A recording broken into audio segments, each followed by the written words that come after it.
If you're tired of the propaganda, listen to us. The Politically Conscious Podcast is going live for a powerful 2-day event.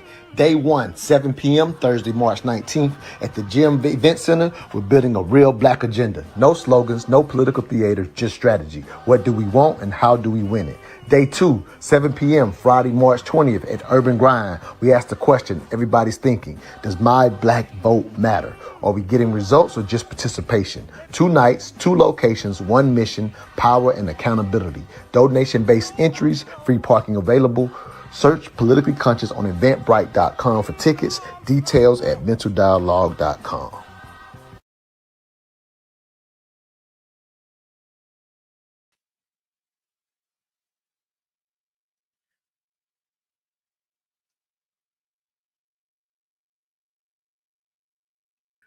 What's up, y'all?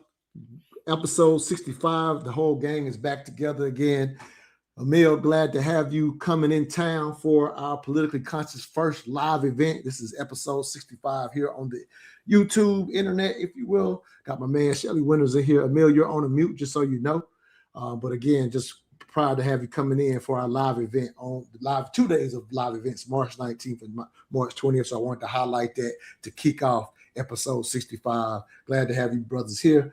Emil, if you will, tell them who you are, and we'll introduce Shelly and get started in the show. We got a short time with Shelly, so I'm going to try to run through these clips and see if we can get through, run the show a little quicker. Bet. Emil Bryant, I will be in Atlanta on March 19th and 20th with Montoya and Leo. So, yeah, I'm looking forward to it. Why am I going there? Because I'm a political consultant, a strategist, and an author.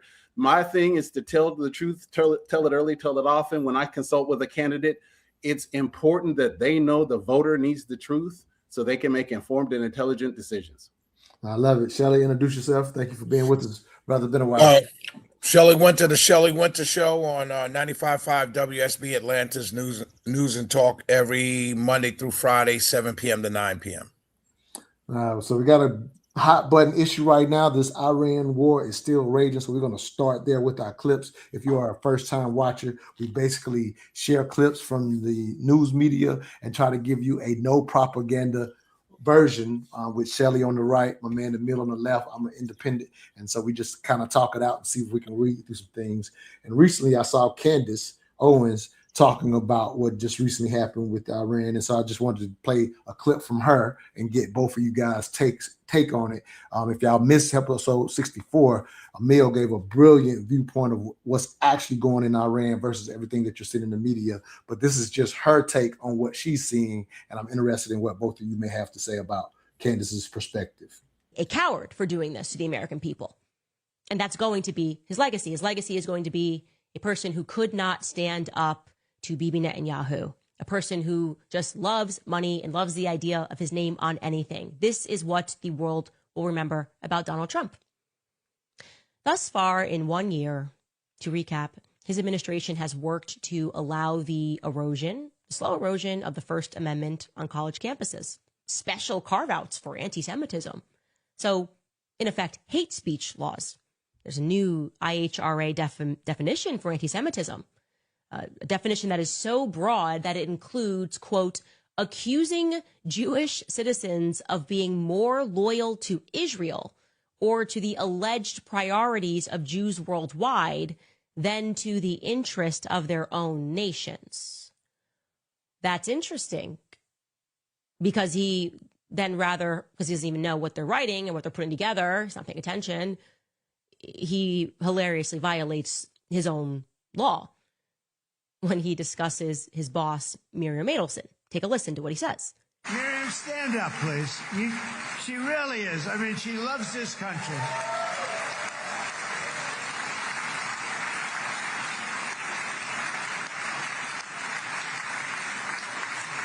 She loves this country. Her and her husband are so incredible. We miss him so dearly. But I actually asked her, I'm going to get her in trouble with this, but I actually asked her once, I said, so Miriam, I know you love Israel. What do you love more, the United States or Israel? She refused to answer. That might mean Israel, I must say. We love you. Thank you, darling, for being here. That's a great honor.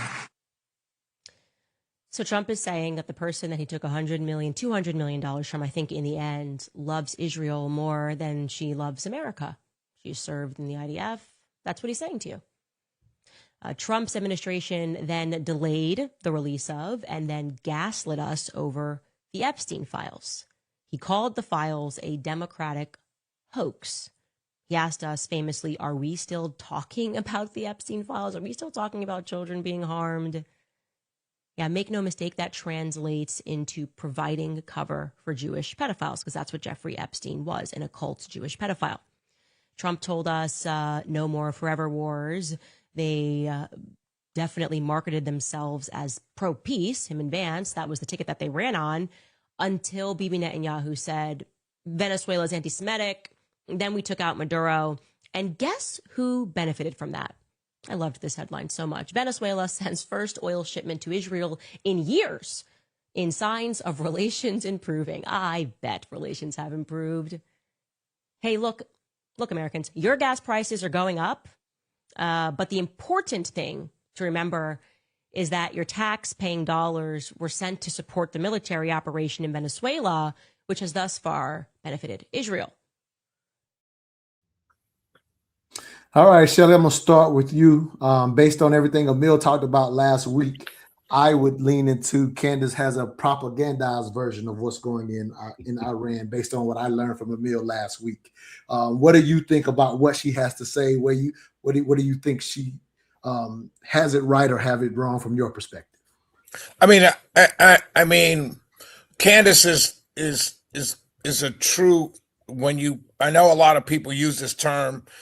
They throw it around. They use it for anybody that talks negatively about Israel. And I know it's used too much. It's similar to if you disagree with an African-American, you're racist. You know what I mean? It's the same thing, anti-Semitic. But she truly is anti-Semitic.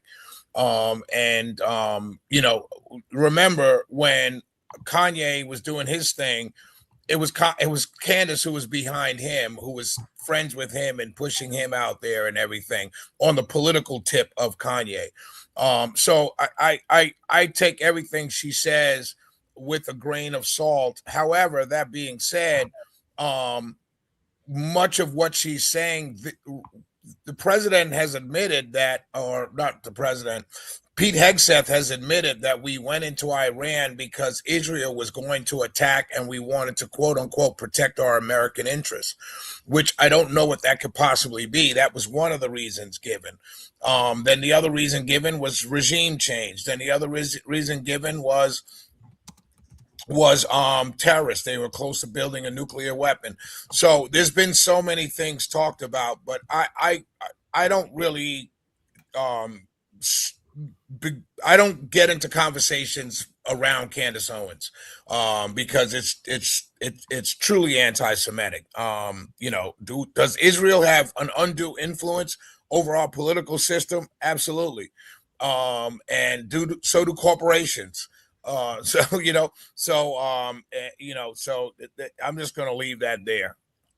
All right, Emil, your thoughts on because here's what made me play the clip.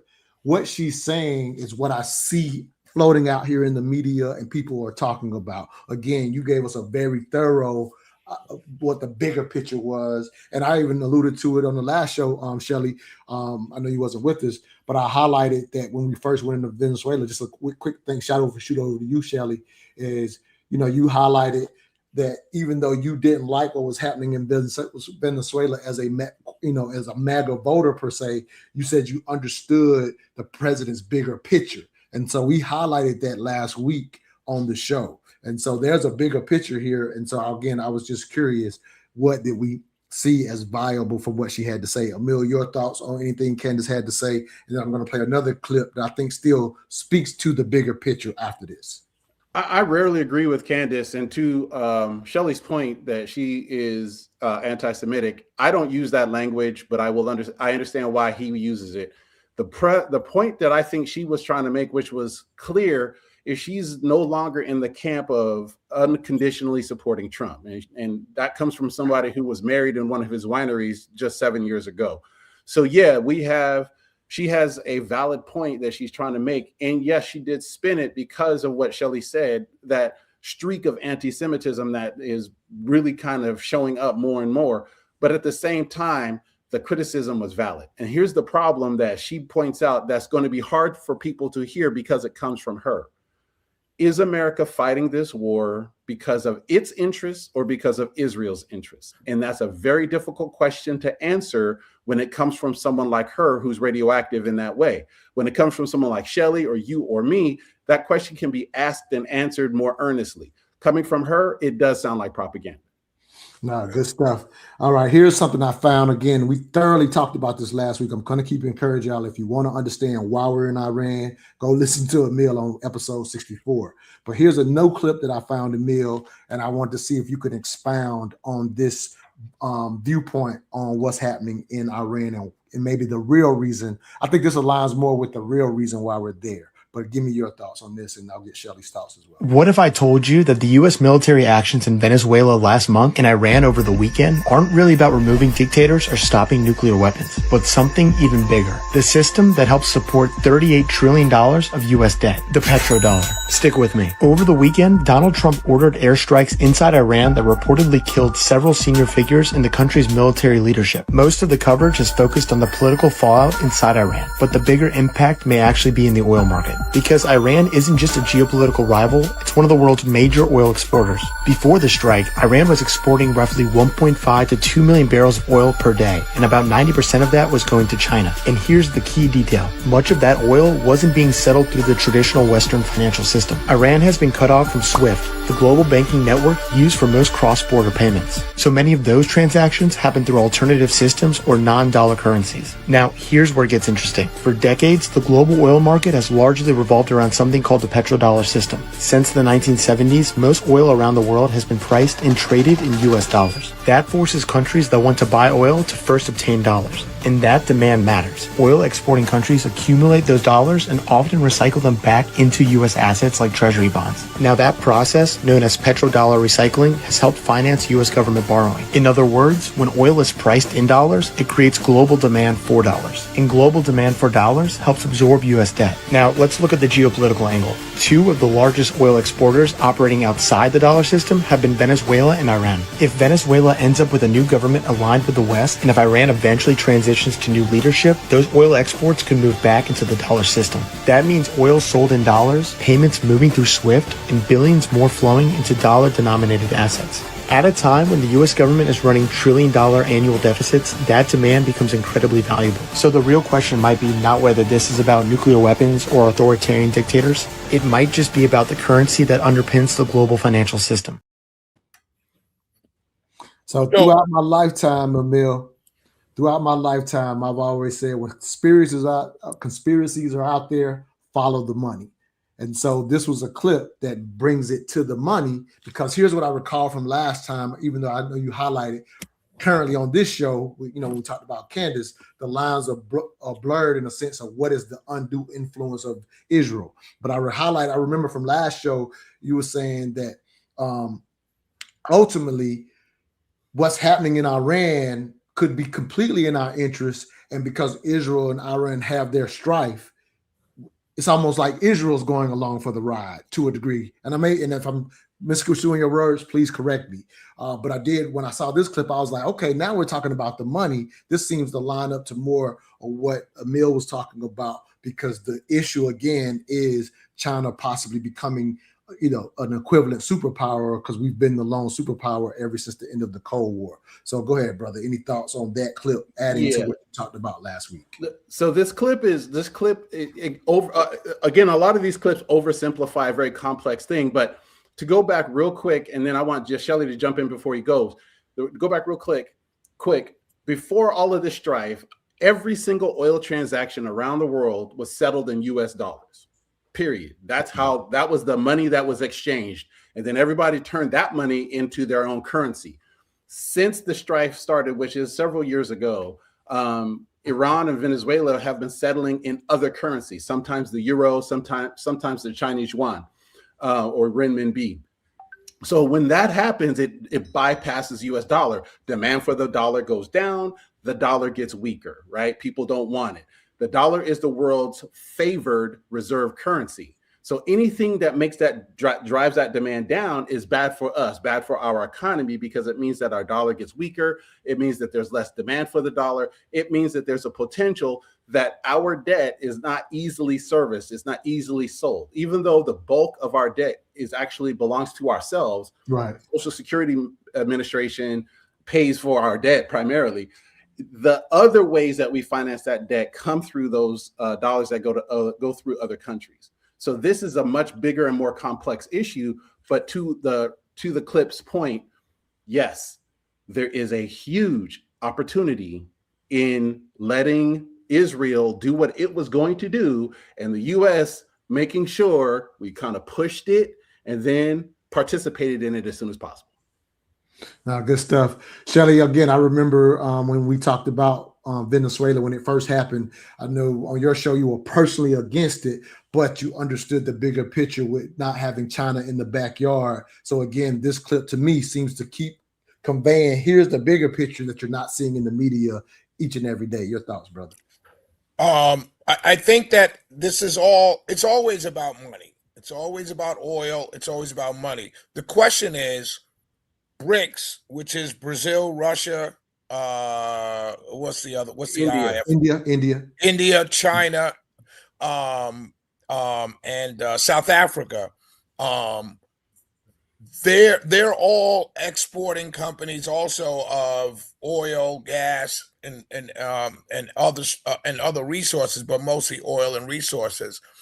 So are we going to do that with them as well? Because that's one of their big things, is to remove the US dollar, not remove, but not use US dollar for trade. If that's what we're going to do, then we're not fighting wars of defense or to stop terrorism. We're fighting wars for money. And so then the question becomes, do we start to tell our young people that who may want to enlist that we're fighting wars for money? And so, I mean, it's always, war has always been fought for money in a very strange way, Right. Because resources, land, countries, that's all, produces money and revenue. But for the most part, that's what's going on now. And so that becomes the next question. Are we for that? Do we want to remain in a position to where we're the dominant country on earth, and what benefits that gives us by killing other people? That really becomes the honest to God question.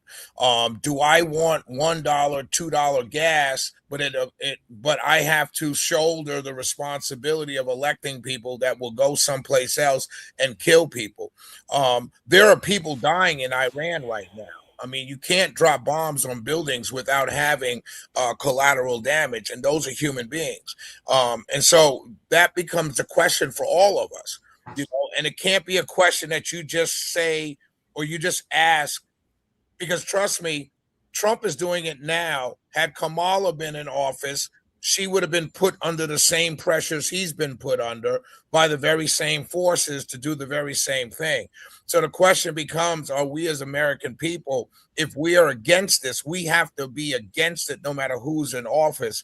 And it goes back to the thing that I always say, the trick that they play on us, which has them allowed to do whatever it is they want to, is that we fight each other over what my side is doing or not doing, which is why I hammer my side with, one of the biggest things. I talked about higher gas prices this weekend on social media, and most of the comments were, this is temporary.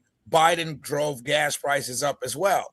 And my question to them was, well, weren't you against it when he drove the gas prices up?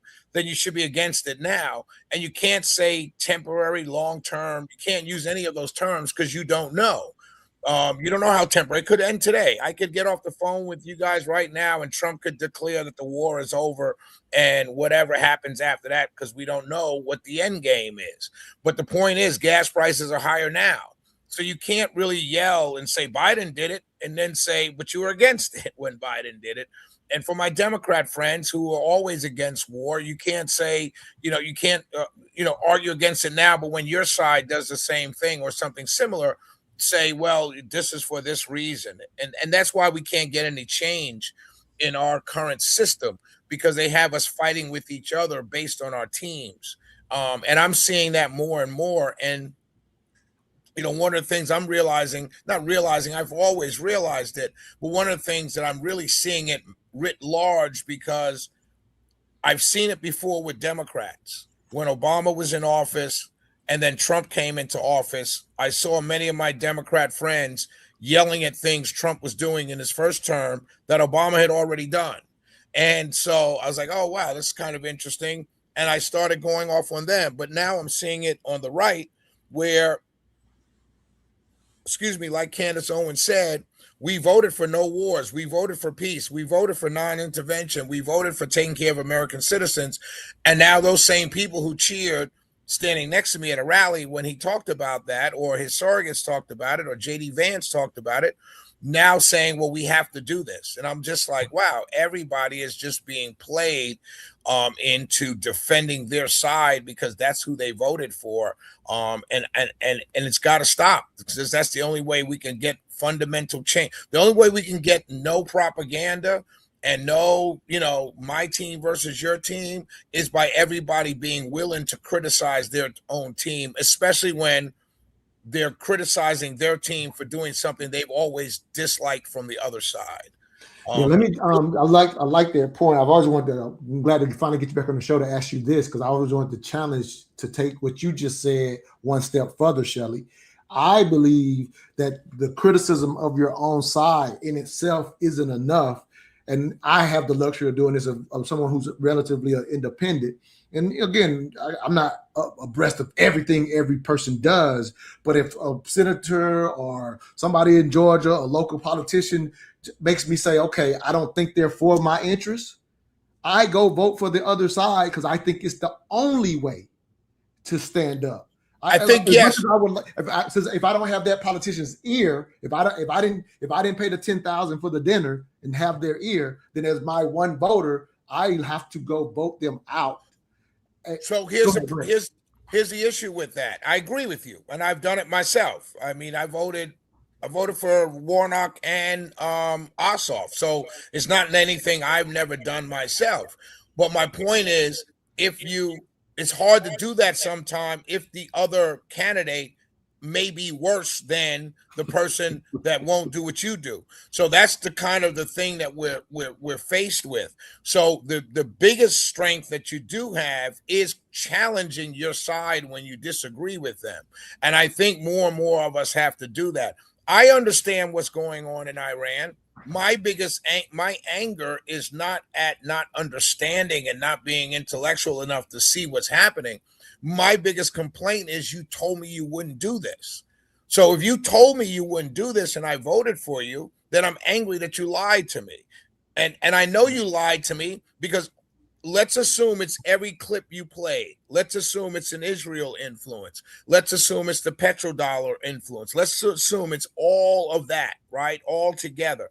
Then you knew that when you were running in 2024. So you knew you were going to do this at some point during your 4 years. So you openly lied to me knowing that you were going to do this. Right. And so that's my anger. No, I hear you clearly. Yeah, I hear you clearly. And I'm gonna still challenge you in the same way I just challenged you, because here it is. The other way they get us, based on we're saying they get us to pit against each other. I agree with you on that, Shelley. But the other way they've always gotten us, and this is what eventually this one thing made me become independent. It's I'm voting for the lesser of two evils. No, that's not what I'm saying. What I'm saying is, if you don't like what your side is doing, I hear what you. Let me clear. I do hear what you're saying. You're saying if the other side's worse, and I'm saying but that's not what you're talking about from the outside. I'm saying the other side is worse for my issues. You're saying that the other side just becomes a balanced vote. I'm saying if the other side I'm willing to take that risk, is what I'm telling you. What I'm saying, it's not a risk to me because that other side person has told me what they're for. So if what they're for is worse than me getting something over here, so I'm not going to take that risk. I'm willing to take that risk. That's what I'm trying. I'm willing to take that risk. I get it. To get my person out, because that's the only way. With my one vote, I can get that person out. With my one vote, I'd stay home and skip over that race. That's the power of my one vote. Yeah. Yeah, you do. Yeah, your person still gets in and it didn't work. That's how Well, it goes. who's my person though? I'm How does saying my person? How does my so. person still get in? If you What? vote for the let's say a Republican I don't like because they did something I didn't like, and the Democrat is going to do even worse than what I don't like, right? So I just say I'm skipping over this race, and you vote for the Republican because you don't like the Democrat, or vice versa. All I did was not vote. You're still voting, so that my person, quote unquote, doesn't win or lose. I don't know what they do. I know I didn't give them any support because I didn't agree. So if they get back in because you did I not don't know vote for that the though. other You person. can't say if we No, dealing in I'm just facts saying here. I'm just saying the no vote, but like the people that resort to the no vote is not a. It's not. It's the lack of power. There's no power No, in the no that vote. is the power. Emil, your Because if thoughts I'm on that? so, let me explain to you. You're known as an independent, so your vote by definition can go to either side. So you're not protesting going for the Democrat or the Republican. You're already going to do that because you're an independent. I'm known as a Republican. So by me challenging, you have no side to challenge because you can vote for either side. So you're not necessarily challenging a side. I'm telling Democrats to be able to challenge their side, like Emil is a Democrat. He can challenge his side when he disagrees. I'm saying as a Republican, I can challenge my side and I can say, I don't agree with this. Right, Now, but why it would they doesn't mean even listen if they know this? Why would they even because listen I to you? won't vote. That's where my power is. My vote is counted on by as a Republican. Fair enough. Emil's vote is counted on as Democrats. Your vote can go either side no matter what's enough. going on. Fair This enough. is where you become. This is where the independent becomes more powerful to Montoya. This is the part that I think is the unspoken part of Shelley's words. The no vote gives so much power to the middle that it's better sometimes when they are disillusioned if the middle is going to truly vote. That's the part Right. that's always been so challenging, is getting the apathetic voter to vote. And what Shelley is a motivated voter. He's going to go to the polls almost every single time. I'm a Right. motivated voter. I'm going to go every single time. Gotcha. The people who are not voting, they're the ones who can control this country, and they Absolutely. don't even know it. Right. Good stuff. All right, let me hit you with. I'm gonna go ahead and let me. Here's something that everybody's questioning in this victory, and this is the last thing on Iran, and we'll do the Jasmine stuff. I know Shelly has to go, so let me get this. This is a 1-minute clip, so I'll let you respond to this, Shelly, first, so you can get out of here. So if you're looking for an exit, what's your exit strategy if you're Trump? Well, one of the things that's really interesting about Trump is he just makes stuff up. So what he can do is he can say, I've made a deal. It's the best deal ever. There's never been a better deal. I've made the most incredible deal the world has ever seen. It's really special. You're going to love it. We're going to win. We're going to win like you've never won before. And I'm getting oil concessions from Iran. And we're going to send everybody in except for ExxonMobil because they made me very angry when they pushed back on the Venezuela thing. And so I'm going to punish them for all eternity because I hate them. And then he's going to say, and we're done. And the war's over. And the United States will just simply stop attacking Iran. It doesn't matter if the Islamic Republic is intact or not. For his supporters, he got a win. And they're going to go, he's a genius. He got all this oil for us. And then not a single drop of oil need ever leave Iran for the United States. Not a single U.S. oil company need ever set foot in Iran. The Iranian government can even come out and go, no such deal was made. And it won't matter. That's the world we live in. It just won't matter. Shelly, your thoughts on this guy saying, hey, because he makes things up, this is how he can play it, and it won't even be the truth. Any thoughts? I'll be honest, I don't know what the truth is, and I haven't known what the truth is for the last 15 years, to be completely honest with you. The U.S. government told my mother and dad, my mom and dad and my grandparents that a ship in the Gulf of Tonkin was attacked and we needed to go into Vietnam. The lying is not exclusive to Donald Trump. It never has been. I reject that notion out of mind because it hasn't ever been. I just watched the trial of the Chicago 7 on TV. I couldn't sleep last night. Rewatched that for like the 15th time. And all of that was a lie. Not the trial, but leading up to Vietnam, the pro-war, the anti-war movement, the civil rights, all of that. So, I'm not, the fact that he's saying, and people will believe him, yeah, Americans believe there's a group of Americans in this country that believe everything the government tells them. And it goes back to my point about your side versus my side. Barack Obama droned innocent civilians. And he even gave a press conference where he said civilians are going to die, civilians will die, and that's unfortunate when you use drones. And nobody called him a murderer. Not a single Democrat called him a murderer. They did. Well, some did. The Bernie Sanders wing of the Democrat Party did, and some others. But for the most part, it wasn't widespread. Republicans did, but that was only political because they didn't really, you know what I mean? So my point goes back to what I just said. This guy is right, but that's not exclusive to Donald Trump or Donald Trump supporters. Fair enough. All right, brother. I know you got to go. Hate to miss you on this. Well, I do want to talk about Jasmine. I text him and told him I'll be a little late. So just cool. All right, so let me do this, Emil. That's the only reason I'm here for this. Let me play this clip so we can at least get Shelly. Yeah, go ahead. No, I understand. Go ahead. Right, I want to hear Shelly. All right, yeah, good stuff. All right, my so brother. Off on this one. All right, here we go. And this is the comedian I mentioned to you, Shelly. So they're kind of breaking down where they're at with things. So just bear with this. And then when she lost, James Talarico victory is a rebuke to identity politics. So, okay. So you're right. Now it's funny though. Now let me tell you, this is where I'm getting to. It's very, very, very funny that everybody laid down the gauntlet. Everybody drew the battle lines. And so now that Talarico is the guy, congratulations. It took a colossal effort to win. Congratulations. And I said, we're passing the baton. I didn't say Black people won't vote. I said that we're passing the baton. This primary was a theory of the race. And white Democrats all said that the theory of the race that Jasmine Crockett put forth was wrong and Talarico's was right. And he won. So let's test that theory out. So I've made videos and I've said, hey, white and Latino voters make Texas blue again. And it's so funny how it's fine coming from their side to say white Latino voters, white Latino voters, white Latino. But what I also realize is, a big reason why they're feeling uncomfortable with the label white is because they don't want to say white. White has to be silent. So they say conservative, they say independents, they say working class, they say union, they say firefighters. College voters. Oh, yeah. Suburban voters. Yeah. Soccer moms.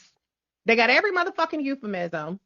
But what they were very, very clear on is that identity politics was dead if Talarico wins. But now that you have a lot of Black people that are saying, y'all got this, there's fucking panic. And I've made videos saying white voters for the win. And every time I say white voters, you got this, even though y'all haven't been voting Democrats in a majority or in large enough numbers since Black people got rights.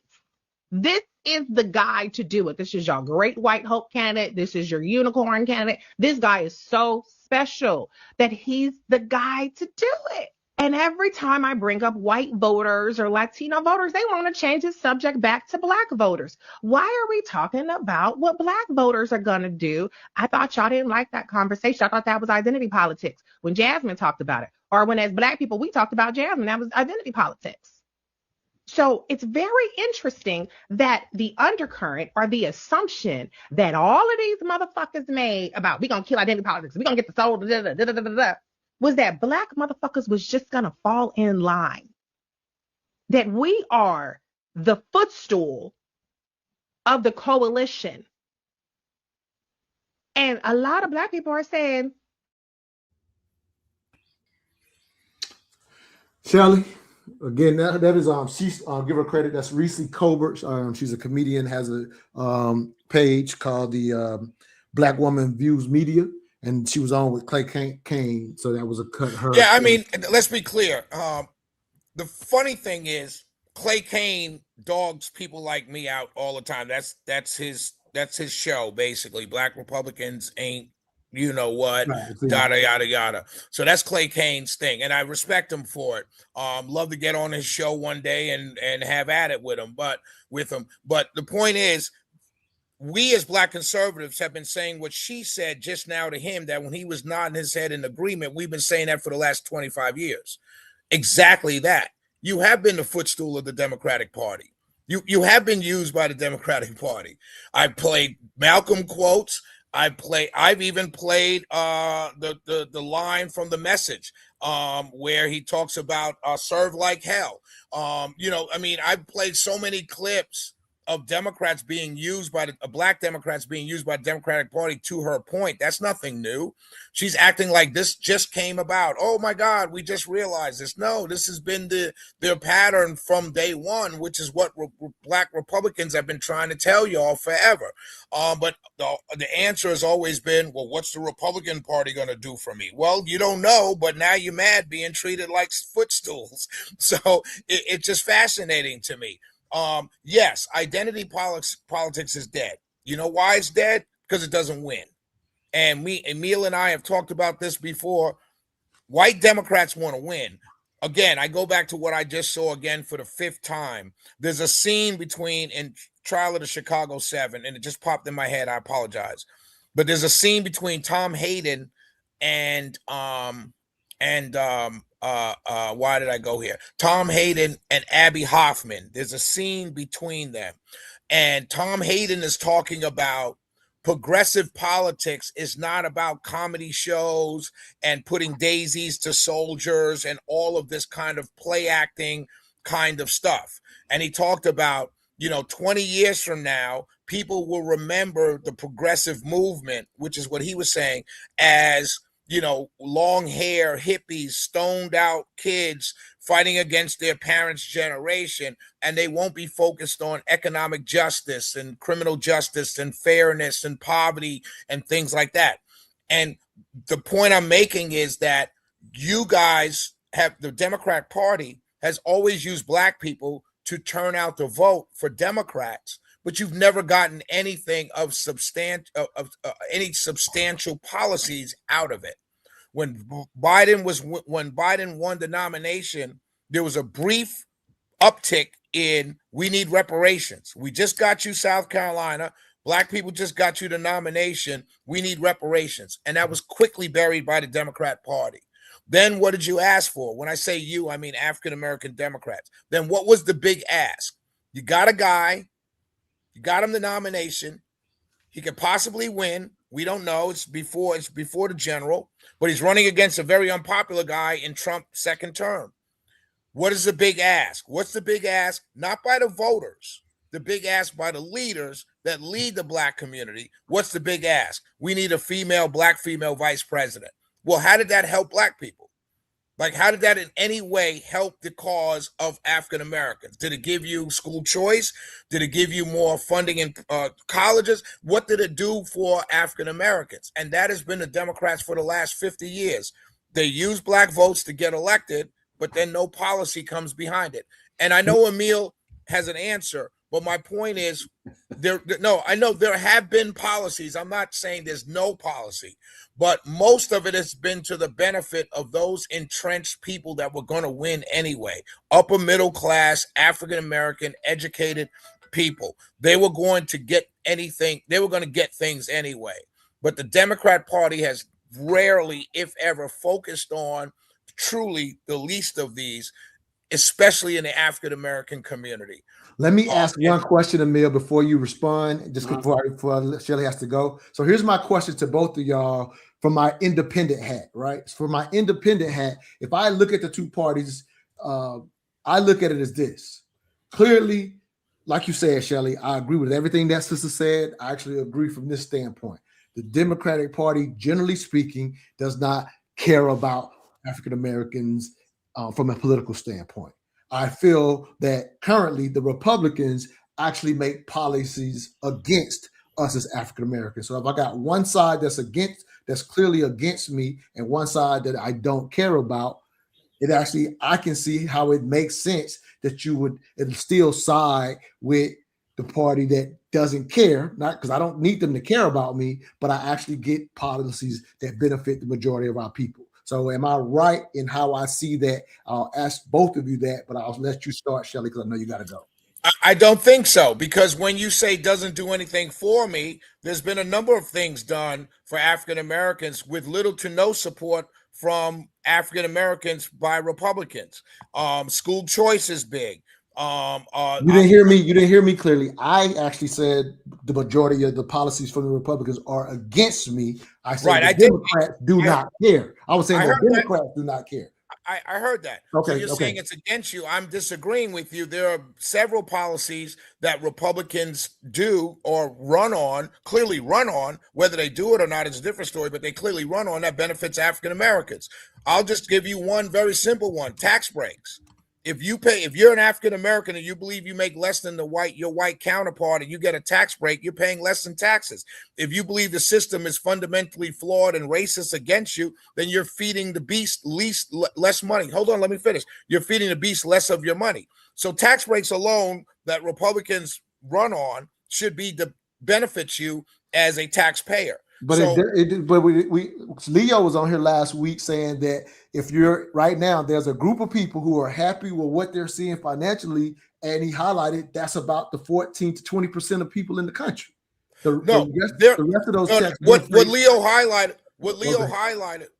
highlighted was the economic decay-shaped economy. I'm talking simply about tax breaks. If I'm getting ready to pay my taxes, if I pay $50 less than I would have paid under the Democrats, that's $50 more of my money. So tax breaks benefit any taxpayer, period.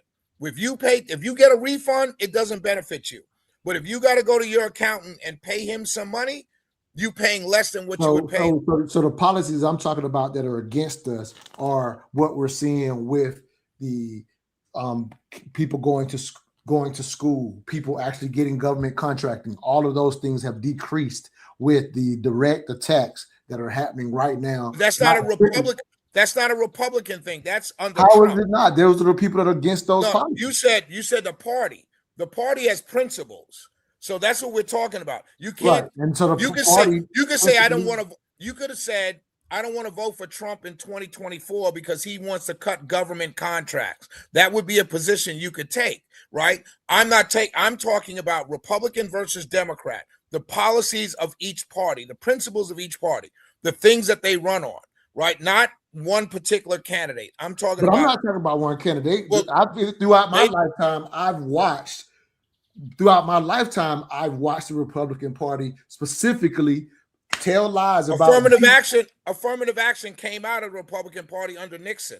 So that's a fundamental principle. It came out of the policy under Johnson, man. What are you talking about? No, affirmative action came out under Johnson. Okay, it was an executive order under Johnson first, and then it became law under President Nixon. But I spent my whole life watching the party try to take it away, and they finally did it. Okay, and I've watched. And I'm saying the things they help. I get it. That's fine. So here it is. Healthcare, same thing. Healthcare. The majority of our people need those healthcare. I've watched them take right. And when you got healthcare under the Democrats, you were forced to take it as a payment, a higher premium. So when Obamacare came down, versus no premium because you didn't have coverage. How many millions of black people got coverage that didn't have it before Obamacare? That's the question. It's not about premiums. It's about healthcare insurance coverage, and then they did. The premiums didn't have healthcare coverage, and they now qualified for healthcare insurance. No, that's not true, Emil. You know that's not true. You had to pay. The Heritage Foundation will tell you that. If you were working class and was not covered because you worked at Walmart part-time and you now had coverage, it wasn't free coverage. I didn't say it was free. I said you had it when you didn't have it before. You always had a deal. You could always pay for it. The whole point was that was the whole point. They didn't have healthcare insurances because they couldn't afford it. That's the whole point of why they instituted the Affordable Care Act. That's not true. Man. That's exactly what happened. Okay. So how did 20 million more people? So here's my point. Let me say my point. That they didn't have it before. They couldn't pay for anything but emergency care coverage. Right. Okay. So here's my point. My point is, if you're that lady, you've always been taken advantage of by black people. I disagree with the assertion that the Republicans are always doing things to hurt me, because I wouldn't be voting for them if they were doing things to hurt me. I said hurt the majority of our people. That's what Well, I'm saying. The well, majority. I don't know that the majority of our people want government contracts. That's not the majority of our people. So you used a bad example. The majority of our people don't I get. said health care and No, going to college. you said No, contracts I first. said don't put me down to just government contracts. I No, already I know didn't that's say the that. I said 15%. take government I'm saying the contracts out of majority it. is the And going take to out of it. school and health care is what I'm talking That's about. fine. That's fine. And so I would say that's fine. Republicans haven't taken away Obamacare. They haven't done anything to Obamacare. It's still there, which is one of my complaints because you ran on it in 16, 17, 18, or getting rid of it, repeal and replace, and you never have. So you never come up with anything better. So Obamacare is still there. So you can't even use health care as something Republicans have gutted because they haven't. Because it's still there. You can still get Obamacare except in the 14 states that rejected a lot of the Obamacare. They rejected mandates. Medicaid. They rejected Medicare expansions, and the reason why Georgia has a surplus of money is because we're not being eaten alive. But I'm not getting into an argument about that. Let's stay with the issue. The lady said black Democrats are footstools. Absolutely. Black Republicans have been saying that for decades. It didn't just come along. And a reason why identity politics is gone is because white moderates, which make up the vast number of Democrats, we're still only 13% of the population and less than 10% of the Democratic Party, but we're the base because we're at 90%. So you can count on us. That's what makes us the base. The fact of the matter is the white moderates want to win. And you can't win statewide running on identity politics alone. You got to have a good candidate. And let's be clear, if you're being honest, as a black Democrat, Jasmine Crockett, beyond being a black woman, was not a great candidate statewide in a state like Texas. Stacey Abrams wasn't a great candidate statewide in a state like Georgia. Jeff Duncan is probably going to be in a runoff with Keisha Lance Bottoms, and many moderates and many African Americans will turn and say, let's go with the guy that can win statewide in Georgia, which may be the white former Republican in a moderate state like that could be purple. That's what's going to happen. That doesn't make it non-identity politics. That just makes it we want to win. We're not trying to do this. It's only identity. It's only identity politics when it's black or Latino or women. When it's white voters, it's never identity politics. Well, that's because they're the majority. Identity politics for them, always. Yeah, but and the right plays identity politics heavy and uses it to win. Like, let's call it out. They literally use it very well. Right. There's no reason why transgender issues should be on a national ballot ever, because they're less than 1% of the voters, much less the people in our population. But that's not identity. That is an identity that has been used to by Republicans to win elections. I agree with you, and that's wrong, and I don't agree with it. But that's identity politics, sir. No, it's not. That's not the definite identity politics. When those two people were talking about identity politics, I know what they were saying. I'm saying that I want to hear it real quick. Just so I can hear. Excludes people who are voting that way. No, it doesn't. Identity politics simply means we're going to go with a box, just like affirmative action, or if you will, quote unquote DEI. We're going to check a box. She's black, she's female, and okay, that's the boxes we're going to check. Oh, she might be LGBT, so we're going to check those boxes. What the Democrat Party in the moderate side, they're going back to the third way of Bill Clinton, where they're looking at winnability. Can you win? Doesn't matter what boxes you check, can you win? My point to you is there are a lot of white Democrats in Georgia who are gravitating towards Jeff Duncan, not because he's a white guy. I mean, because he's a white guy, one, right? Also because that's good. You can't avoid it. Yeah, but that's not. But that doesn't make. So the thing is, you can't avoid it. But the identity politics is played when you make it. Oh, that's the only reason, or he's going to be the white savior. The point is, many white Democrats in Georgia and black Democrats, some are gravitating towards. Even when a Democrat doesn't do that, even when they try to run on just issues, guess what their opposition always does? Every single race. It doesn't matter. Every single race, they point out the fact that this person is other. And that person wants to focus exclusively on just issues, and yet you have somebody almost always, not always, but almost always, No, they're doing it to Talarico, Republican who does that, who says, "But look, they're not from here. They're not like us." right? And that's a problem, and that's identity politics. Yeah, okay. Yes, I can go with that. But I think on the Democrat side, what we're talking about is selecting candidates. We're not talking about the attacks or the campaign. When you talk about identity, I don't know a Democratic candidate who wasn't uber qualified from any. I didn't say they weren't background. qualified. I didn't say they weren't qualified. I'm saying that the previous, what they're talking about in that clip is that identity politics, as seen through the eyes of moderate Democrats, is picking somebody because they check boxes. Not what attack is going to come on them, just simply where you're starting off, not what comes in a general, but where you're starting off is picking somebody with certain characteristics that check boxes. Oh, let's get the African-American female. I'll give you a perfect example. Here in Fulton County, we have a Fulton County chairman's race, right? I'm supporting Marvin Arrington Jr. because I've known him 25 years. I got a call about 2 months ago from a friend from Fulton County, knows my politics, was asking my advice on, do you think an African-American, articulate, intelligent female, because there's two men in a race, an older man, Rob Pitts, Marvin Arrington Jr., younger guy, and he said, do you think an African-American female, he specifically said that. I said, well, Dana Barrett, who was in the race, white woman, progressive, was in the race. Do you think Dana Barrett can do that? And he said, no, I'm not talking about Dana Barrett. I'm talking about an African-American woman. That's playing identity politics. That's saying the makeup of Fulton County, the base of the Democrat voters in Fulton County for this Fulton County chairs race are Democrat, and they're primarily black females. That's who's going to turn out. So we want to appeal to that. And what people are saying is you can do that, but if that person is a flawed candidate, you may not win. And so that's all I'm trying to say. Identity politics in the attacks from Republicans is a campaign issue. I get that. I'm talking about how you select the candidates. That's all I'm talking about. And those people, what they were saying, back to the original point, black Republicans have been saying what she said to Clay Kane with no pushback.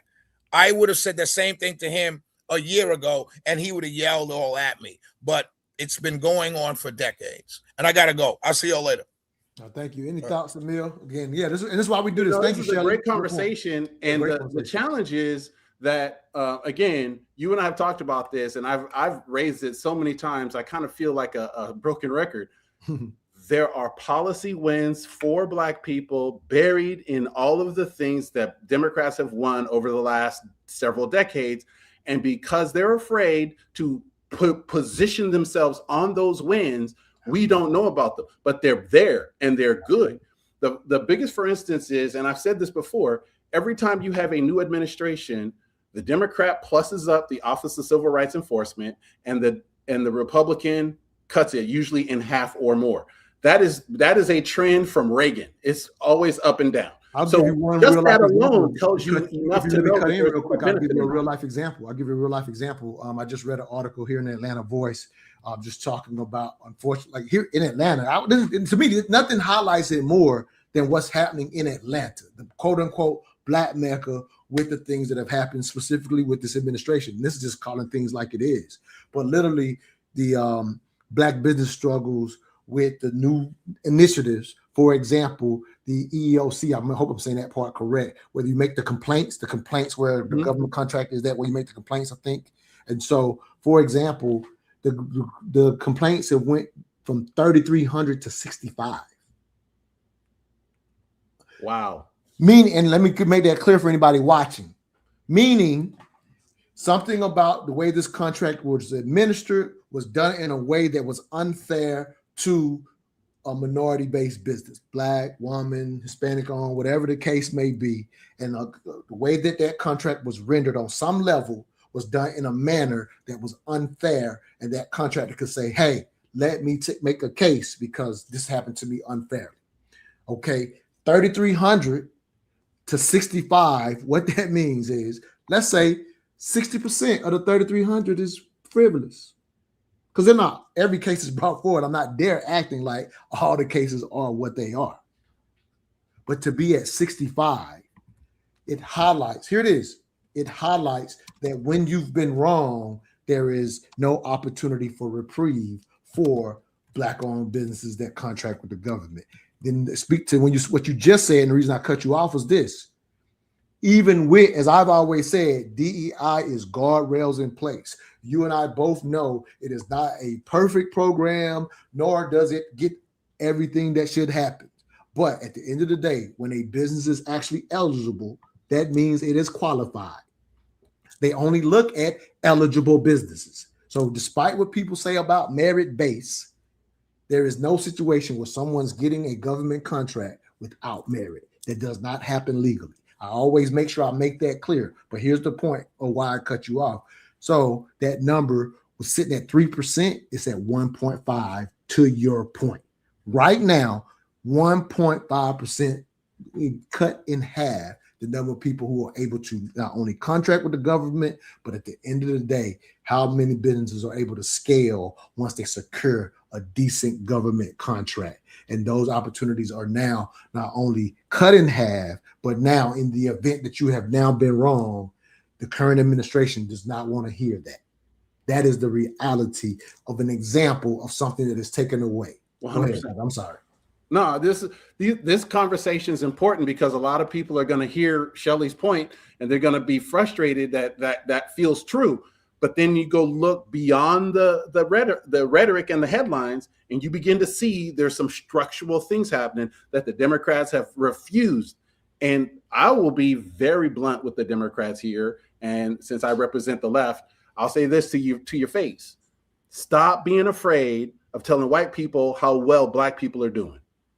Absolutely. Because the reality when I go to the college, or when I talk about what's happening, because again, I was in college admissions, so I still look at these numbers every year just to kind of see what things are, and this happened under the Supreme Court under Biden. So this is not a attack at Trump. It's talking about the reality of when you remove guardrails. And so if you go look, unfortunately, at college admissions around the country, we now have less African Americans getting into school, not because of they're not qualified.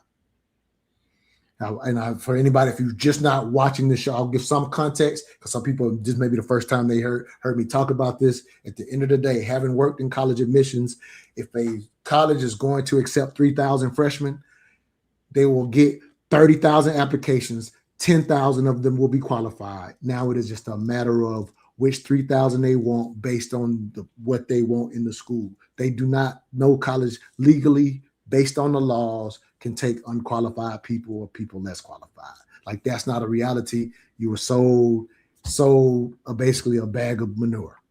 Just calling it what it was on the reason it was taken. And then we sit here and watch who is the, I was talking about this in one of our groups just a week ago.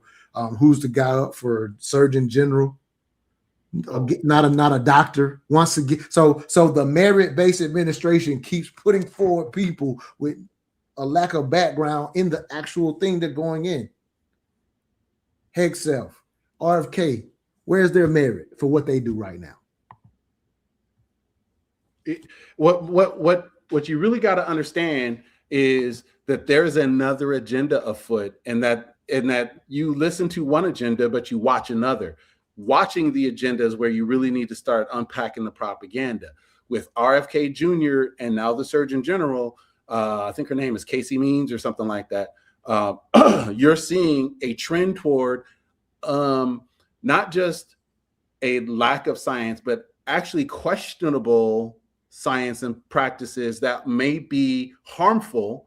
And I'm not going to say that the USDA and the FDA haven't been influenced by big money and by really well interested corporations. I won't say that. But what I will say is, on balance, they've done a pretty good job of protecting the American people. They could have done a lot better. But that gap between where they could have been and where they were, that's the space that's being exploited by these non-scientist, non-doctor people, and people think that gap is bigger than it is. That gap is actually relatively small. I'm not saying we shouldn't address it. What I am saying, though, is that gap is relatively small, And what we're ignoring is the body of evidence for the USDA and FDA that have actually done really well at protecting the American people. That gets ignored so that we can focus on this, and these alternative people focus on this. And that's where the danger lies, because this is where all the controversy can be introduced. And so we really have to start looking at, when we look at all this stuff, first and foremost, if you were Black and you were born in 1926 versus 2026, your life expectancies are vastly different. The quality of your life is vastly different. People say, well, we ate more organic food in the 1920s versus today. Absolutely true. Life expectancy was much shorter. Quality of life, especially after 50, much lower. So let's not have that discussion without the facts, knowing that the science behind what we've seen in the last 100 years has benefited Black people, has benefited all Americans, and that's because the FDA and the USDA have done relatively well. And again, I'm not giving one lick of credit to those big corporations and moneyed interests who have affected our ability to do better, but we haven't done that badly. And I want us to be looking at, when we see this, stop focusing on the little gap between where we could be and where we are, and focus on the big leaps that have affected the American people's health over the last century, because that's a pretty big jump. Absolutely. Because at the end of the day, I'm with you 1,000% to continue the fight of undue influence by Big Pharma into our health system, whether it's the health side of it or the food side of it. I'm 1,000% with you. That's a battle that I will gladly take with you. I'll die on that hill all day long. But absolutely. But I'm not going to ignore but to try to do it now without objectified truth, with the only discipline, the only academic discipline that has a methodology that, if followed correctly, your opinion or my opinion makes no difference. We have it has the one with a methodology that can find an objective truth, and if it can't, it will also say so. Every other discipline requires some level of opinion or some level of subjectivity. And let's be clear, I'm not saying there's no subjectivity in science. So let me try to make sure I'm being very clear with my words. But however, to now perpetrate things that the methodology itself can clearly say this is not the case, and now these people somehow have merit to be in positions making health decisions for us, and to think the measles is on the rise just simply cause, is ridiculous. And this is the merit-based administration. It's extremely dangerous. It's actually the thing that can sidetrack our country quicker than a lot of the things that we're talking about with the misses of the people they keep putting forward in these positions. It can really harm us, and people, I'm not saying people should be aware, but the reality of what science does for an entire country and how it holds a country up is the thing that you can miss on the most. You know, there's just something really important. You know, first of all, let me correct myself. The incumbent is Haridopoulos, and she's the chief of staff performing the duties of the Surgeon General. The nominee is Casey Means, at least it was recently.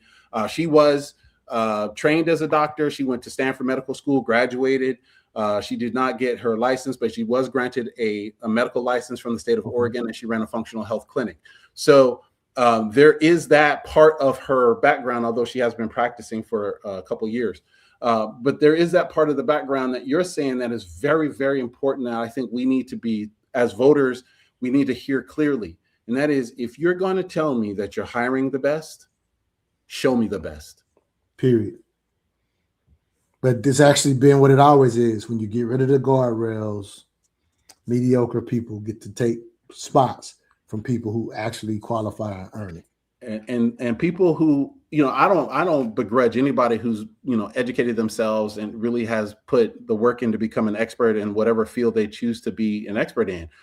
But we're not seeing that. We're not seeing people. We're seeing people who do not necessarily show up as experts and have published papers and peer-reviewed articles, or are the peers others go to for review.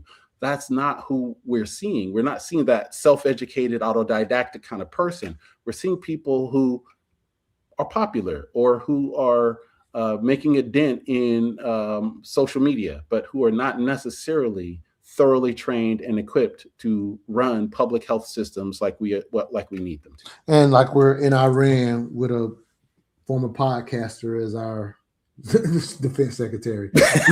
All right, man. I'm out, man. Any other than that, good show today, man. Appreciate you and I were both trained in the law of armed conflict, and so when I hear some of the things that come out of his mouth, and I'm like, you were an officer in the United States Army, even though it was reserves, you got the same training. So for you to say we're going to ignore the law of armed conflict, one thing that I learned about the law of armed conflict that I don't think is appreciated enough, it ain't to protect them.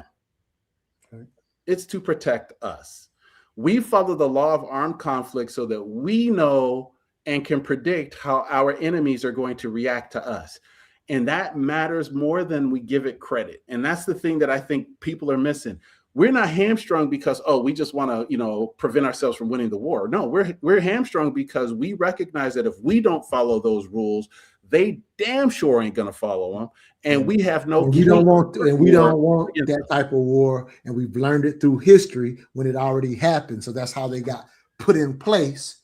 And then, people are chastised for war crimes, and that's something that we attempt to not be a part of for the reasons you just said. War crimes is not a good strategy. I don't care who you are. I don't care what nation you're in. It ain't a good strategy. And quite frankly, I fear for any soldier who walks into a conflict where there are no known rules of engagement. Yeah, sad enough. Let's see this last comment. We got a comment here.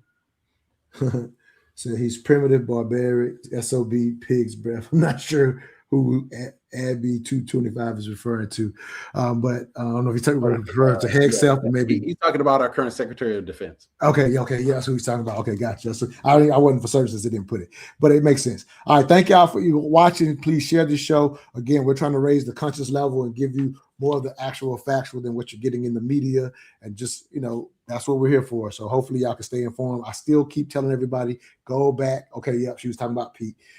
She called him Pete, but yeah, go back and watch episode 64, and Emil breaks down, in my opinion, probably one of the most thorough reasons for why you're in Iran. Don't let the media get you outraged, whether you're on the left or right, on why we're there and why we're not there. Don't make it just a battle of, we're there for this reason and we're there for that. We're asking you to get a little more conscious, and it helps you actually stay calm and navigate your daily life because you're not listening to the propaganda. Go ahead, Emil, and we out here. One more thing I'll say is that right now, this is probably one of the most heavily propagandized wars we've seen in recent memory. I mean, probably since Vietnam, and you're seeing censorship coming out of the state of Israel. You're seeing censorship coming out of our own DOD, and not just sort of a delay where it says, we don't want to tell things that might help the enemy, and then we'll tell you later. We're talking about just wholesale changing the narrative from what is actually happening. So you're going to need alternative sources of news. Do not be afraid to look for citizen reporters and others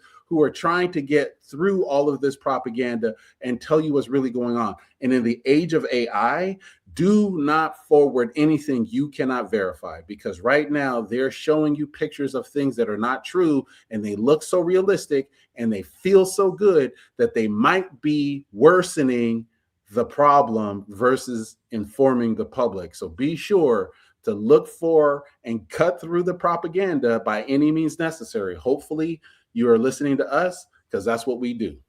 Yep. If you're tired of propaganda, listen to us. We're going to close out again for those in Atlanta. March 19th, Emil will be in town for our live Politically Conscious. I'm going to play a video that tells you how to, it's free tickets, but just go RSVP on Eventbrite, look up Politically Conscious, and come out on Friday night. And then Saturday is a donation to enter event. But you'll see all the information here. So if you're in Atlanta, please join us the March 19th and March 20th. Thank you, Emil, for a great show. If you're tired of the propaganda, listen to us. The Politically Conscious podcast is going live for a powerful 2-day event. Day 1, 7 p.m., Thursday, March 19th, at the Gym Event Center. We're building a real black agenda. No slogans, no political theater, just strategy. What do we want and how do we win it?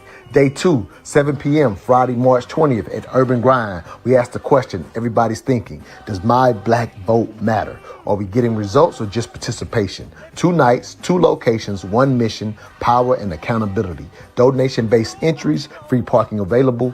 Search Politically Conscious on Eventbrite.com for tickets. Details at mentaldialogue.com.